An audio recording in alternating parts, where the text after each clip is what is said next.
Bismillahirrahmanirrahim. Assalamualaikum warahmatullahi wabarakatuh.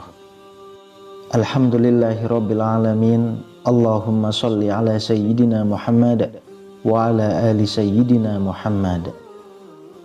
Sahabat beriman yang dirahmati Allah, ada dua solat yang sangat diagung-agungkan oleh Allah Subhanahu wa ta'ala, yaitu solat subuh berjamaah dan solat sunnah tahajud di waktu sepertiga malam. Solat sunnah tahajud adalah solat sunnah yang dikerjakan di malam hari atau di waktu sepertiga malam setelah kita terbangun dari tidur.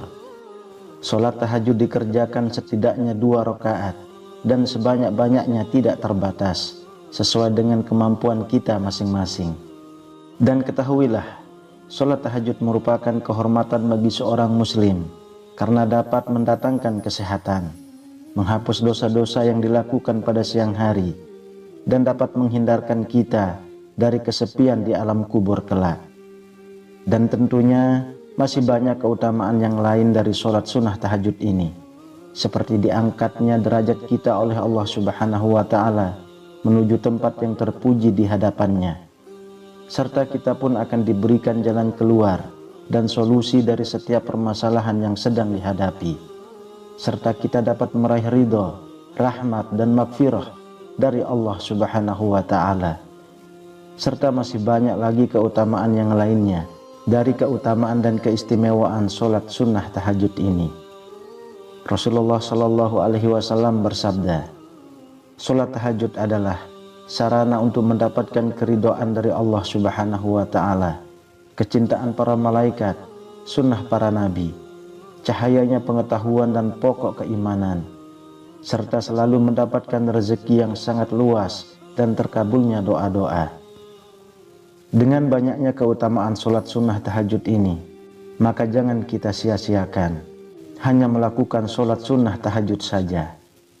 Alangkah lebih baik dan sangat dianjurkan setelah kita selesai melaksanakan sholat tahajud, kita lanjutkan dengan berdoa, berzikir kepada Allah Subhanahu wa ta'ala sesuai dengan tujuan kita masing-masing.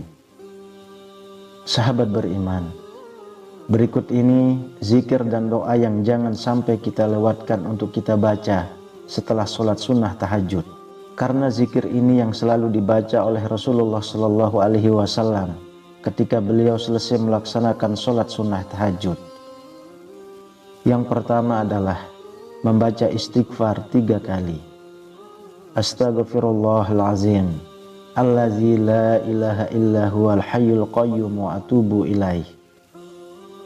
Istighfar memiliki banyak manfaat, di antaranya menjadi penghapus dosa, penenang hati, pembuka pintu rezeki, dan pelindung diri dari siksa neraka. Selain itu, istighfar juga dapat menjadi penyembuh dari penyakit, penolak bala, pemberi keberkahan, serta penarik rahmat dari Allah Subhanahu wa ta'ala, dan akan menjadi pemecah kesulitan dari permasalahan yang sedang kita hadapi. Dan kita selaku manusia tidak akan luput dari yang namanya dosa dan kesalahan. Untuk itu, alangkah lebih baiknya kita merutinkan istighfar, terutama setelah kita selesai melaksanakan sholat sunnah tahajud, dengan harapan kesalahan-kesalahan kita, dosa-dosa yang kita lakukan di siang hari, baik itu yang disengaja ataupun yang tidak disengaja, Allah ampuni. Lalu yang kedua, membaca istighfar untuk kedua orang tua sebanyak 33 kali. Astaghfirullahalazim li abi wa ummi. Astaghfirullahalazim li abi wa ummi. Di dalam sebuah hadis, Rasulullah Shallallahu Alaihi Wasallam bersabda, sesungguhnya ada seseorang yang diangkat derajatnya di surga.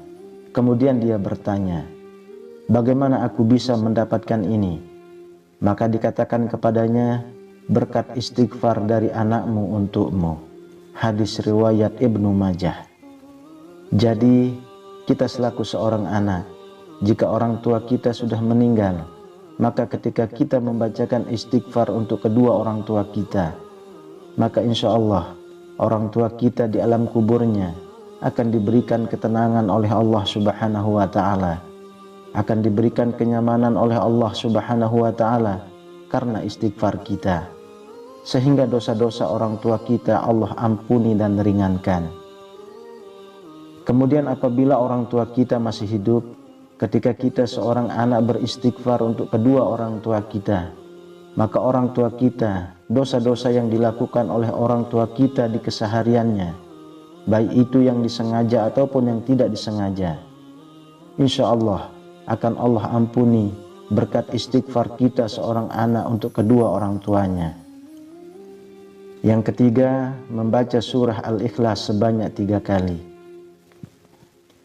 Meskipun surah Al-Ikhlas ini tergolong surah yang pendek karena hanya terdiri dari 4 ayat saja, akan tetapi surah Al-Ikhlas ini memiliki kedudukan yang tinggi dibandingkan dengan surah-surah lainnya. Bahkan kedudukannya disamakan dengan sepertiganya Al-Quran. Jadi apabila kita membaca surah Al-Ikhlas ini sebanyak 3 kali, maka insya Allah kita seolah-olah dinilai telah menghatamkan 1 tamatan Al-Quran. Dari Ibnu Abbas bin Malik radhiyallahu anhu, beliau berkata bahwa Rasulullah Shallallahu alaihi wasallam bersabda, barang siapa membaca surah Al-Ikhlas sebanyak 1 kali, maka seolah-olah dia telah membaca sepertiga Al-Quran. Dan barang siapa membaca surah Al-Ikhlas 2 kali, maka seolah-olah ia telah membaca 2/3 Al-Quran. Dan barang siapa membaca 3 kali, maka seolah-olah dia telah membaca seluruh Al-Quran. Barang siapa membacanya sebanyak 11 kali, maka Allah membangunkan untuknya rumah di surga yang terbuat dari intan merah. Yang keempat, membaca sholawat 100 kali. Untuk lafaz sholawatnya itu bebas sesuai apa yang kita ketahui. Adapun sholawat yang pendek, misalnya Allahumma sholli ala sayyidina Muhammad wa ala ali sayyidina Muhammad, maka kita baca sebanyak 100 kali. Dan perlu kita ketahui, dengan kita memperbanyak membaca sholawat kepada baginda Rasulullah Sallallahu Alaihi Wasallam, maka kesempatan untuk kita meraih kebahagiaan di akhirat itu sangatlah besar. Karena kunci kebahagiaan di akhirat adalah syafaat dari Rasulullah Sallallahu Alaihi Wasallam. Kemudian yang kelima, membaca doa sapu jagat sebanyak 41 kali. Rabbana atina fid dunya hasanah wa fil akhirati hasanah wa qina azabannar, dibaca sebanyak 41 kali. Khasiat dari membaca doa sapu jagat ada 3 poin yang utama. Yang pertama, permohonan kebaikan di dunia. Yang kedua, permohonan kebaikan di akhirat. Dan yang ketiga, permohonan dijauhkan dari siksa api neraka. Dan di dalam Al-Quran sendiri dijelaskan di dalam surah Al-Baqarah ayat 201 bahwasanya doa ini dipanjatkan untuk memohon kebaikan, keselamatan dan keberkahan dari Allah Subhanahu wa Ta'ala. Dan kita selaku umat muslim menginginkan kehidupan yang bahagia, menginginkan kehidupan yang baik ketika hidup di dunia dan tentunya ketika nanti di akhirat. Untuk itu doa sapu jagat ini mengurung kebaikan dunia dan akhirat yang dapat membuat kita merasakan kebahagiaan di dunia dan di akhirat kelak. Sahabat beriman yang dirahmati Allah, itulah 5 zikir dan doa yang selayaknya harus kita rutinkan dan jangan sampai tertinggal dibaca setelah selesai melaksanakan sholat sunnah tahajud.